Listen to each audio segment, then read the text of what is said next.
প্রিয় ছাত্রছাত্রী, তোমরা যারা বিভিন্ন কম্পিটিটিভ এক্সামে অংশ নিচ্ছ, সেই সঙ্গে যারা সেট, নেট, জেআরএফ দিতে চাও, তাদের জন্য এই ভিডিও। তো দেখো, এটা এডুকেশন সাবজেক্ট থেকে, যাদের সাবজেক্ট এডুকেশন তাদের খুব উপকারে আসবে। তাছাড়া কম্পিটিটিভ এক্সামে এই ধরনের প্রশ্ন এসে থাকে। তো 12 নম্বর দাগের প্রশ্নটি শুরু করেছিলাম আগের ভিডিওতে, শেষ করতে পারিনি, তো আরেকবার বলছি। In andragogy learning of adults is there within its scope, এইটা হবে। তারপরে learners are independent and strive for self direction in learning, ঠিক আছে, এটাও হবে। এবং দেখো, এটা হবে না, সি নাম্বারটা, ডি নাম্বারটা হবে। Motivation stems from self esteem, confidence and recognition that comes from successful performance, ঠিক আছে। অতএব এটার উত্তর হবে 2 নাম্বার।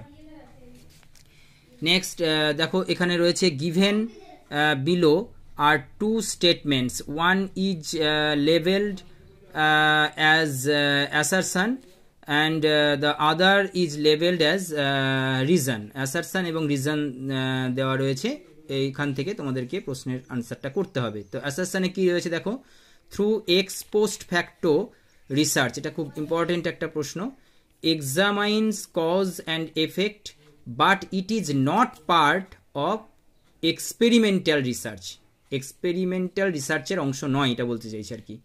তো এবার রিজনে কি বলছে দেখো, in ex post facto research effect of independent variable has already taken place.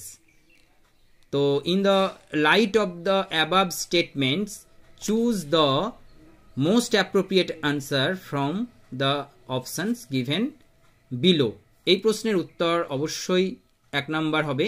1 number দাগে দেখো, 1 নাম্বার অপশানের both A and R, are true, অর্থাৎ অ্যাসারশন এবং রিজন দুটোই কিন্তু এখানে সত্য। And R is the correct explanation of A, এবং ওই অ্যাসারশনের কারেক্ট ব্যাখ্যা কিন্তু হচ্ছে তোমার রিজনটা।